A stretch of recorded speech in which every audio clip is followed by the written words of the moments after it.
why is this happening? And I've had a lot of questions about the data.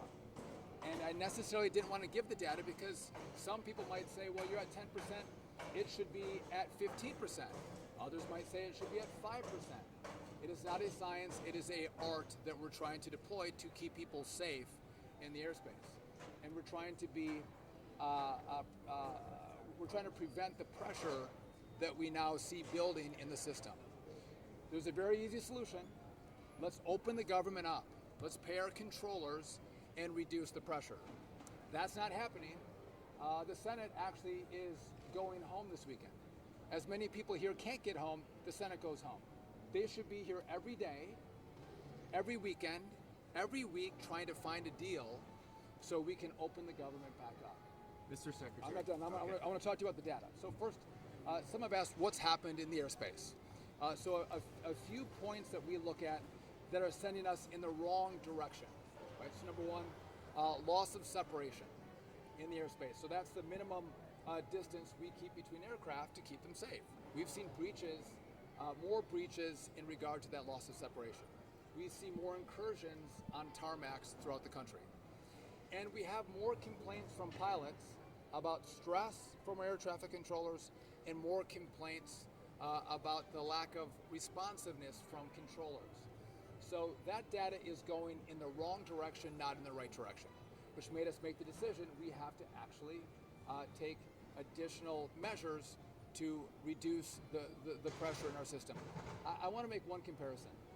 I'm getting sniped at by some Democrats. I don't like it. I didn't put us in this situation. They did. We were here 10 months ago, and I want to make a comparison only in regard to this. The FAA didn't look at the data to say there were near misses in this airspace between helicopters and fixed wing aircraft. They didn't see the data. We learned from that. So now I'm looking at the data and seeing pressure, and we're going to take action. The safety team at the FAA reviewed that data. The administrator looked at it. These are the recommendations that have come from the FAA safety team. But you want us to look at what we see with regard to data and make really good decisions to keep people safe. That's what we've done today. I think it's the right decision. And again, I want to hear from passengers. Ready to take your questions or anyone else. How would you rate the airline's response, and what would you say to passengers who are frustrated with cancellations and delays? The airlines have been good partners. They don't love this. They're going to lose millions of dollars because of this. It's challenging for them to take down flights. And to those passengers that are upset, listen, call your Democrat senator. 14 times they voted no to open up the government. Those in the House that are sniping at me, they voted no to open up the government.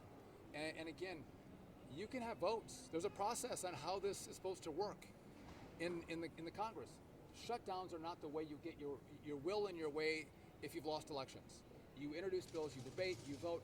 That's what you do. And if you can't get what you want, you don't shut the government down and inflict this pain on the American people. Yes. At what point should passengers expect international flights to I'm sorry, what's At that? what point will international flights be impacted? So international flights are not going to be impacted, and there's a reason for that. I appreciate the question.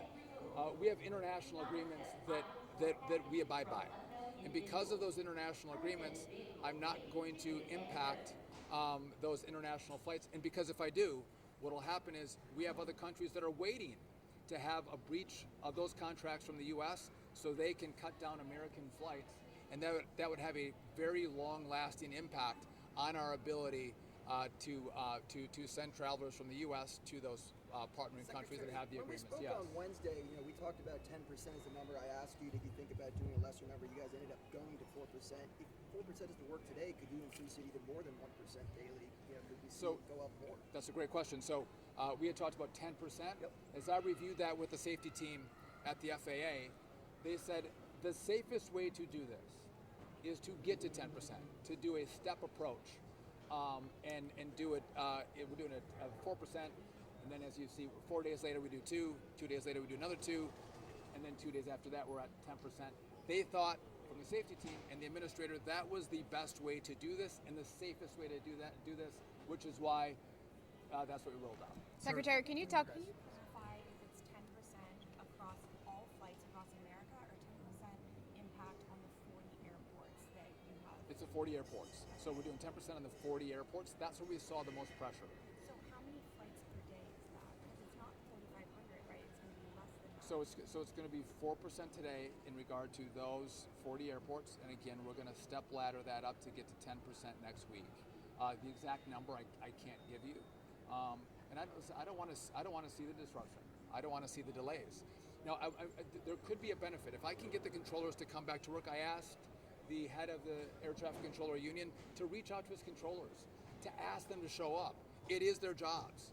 If they start coming to work, we may have the same experience we had in Newark. We had delays and cancellations in Newark in the early summer. We reduced the capacity, and then the flights were on time, right? We had less cancellations, less delays. It was the most on-time months we had at Newark ever. So that could be an outcome of what we're doing, and we'll see probably more people on less flights, which means less pressure on control. Sir, have you spoken to the president today? Any expectation he has in the middle of this tense situation across the country? So I haven't talked to the president today, but I've talked to the president. I've talked to the White House. They're fully read in on what we're doing. And when I look to the safety team, the White House also looks to the safety team to help us make the right decisions, to do the best we can to keep people safe. But there's an easy answer. There's an easy answer. Open up the government. Stop this. And by the way, when I was in Congress, we had shutdowns. I stayed here for a month. I didn't fly home. I sat in my office, working on deals, working on solutions. Why are senators going home? If you can vote 14 times to keep the government shut down and create this gridlock in our airports, and you're going to go home, they should sit here. Like Americans sit in airports, they should sit in their offices. They should sit in the Senate and figure out how they're going to come up with a deal to open this back up and not use the American people as leverage. You had a question? Can you talk about the morale of the air traffic controllers right now? Obviously, long hours, some are not coming to work, unpaid for the last couple of weeks. What's the morale like? So listen, you don't get paid. You're stressed about paying for your families, food on the table. There is stress, and we see that. They're not happy, but you know what? Most of these men and women are great professionals. I've told you this, we don't have the best equipment, we do have the best controllers. And they work really hard, and they care deeply about keeping Americans safe through our airspace. And I'm grateful to them for that. But let's not lie about the pressure they're under. What's happened is a lot of the same controllers come to work every single day. We have that group, then we have another group that has a longer record of not showing up. And so the ones who do come to work, they're the ones that are working 6 days a week, 10 hours a day. And you can do that, all of you guys work big hours. You can do that for a couple weeks, but at one point you're going to get burned out. You're going to get burned out. And that's what we're seeing now. There's a higher level of fatigue with the controllers because they've been doing this for a long time as we've tried to mitigate the impact of the shutdown. But now when we see numbers go in the wrong direction, the data go in the wrong direction, we have to take preemptive action to meet our obligation. First one is keep the airspace safe.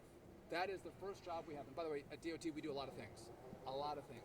This is the most important, and that's why we're taking the action today. I'll do one more question. Even if the government does reopen next week, when could we start to see flights resume as normal? Could this spill into Thanksgiving and the holiday season? It's a great question. If the government opens on day one, will I see an immediate response from controllers? No, the union is telling me it's going to take time to get them all back in.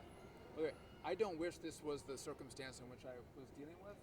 So I imagine as we see the data change and more controllers come to work, we are as quickly as possible going to take these restrictions away. That's the best approach. But we have to look at how many controllers come to work. And how long that takes after the government opens back up. And here's what's hard for us. It's not one tower. It's not one TRACON. It's not one community. One day it's LA. The next day it's DCA. Then it's New York, and then it's Orlando. It's not the same place every single day. But we do see these staffing triggers, which means more controllers calling in sick. And there's no rhyme or reason to it, which is why we are taking this action to reduce the pressure. And again, hopefully, what we're going to do today is going to make sure the airspace is safer than it was as we go through this shutdown. And so my last message is I'm going to go talk to passengers. My message is enough. You've inflicted enough pain on the American people. What I hope those who vote to keep the government shut down will come to an airport and they should introduce themselves to the travelers and ask them if it's worth it. Is their delay worth it? Is their cancellation worth it? And I think the resounding answer to that will be no. And so open it up and go through the process that our founders set up for us, which is debates and votes. With that, thank you all. I appreciate you coming up. Thank you guys. Secretary.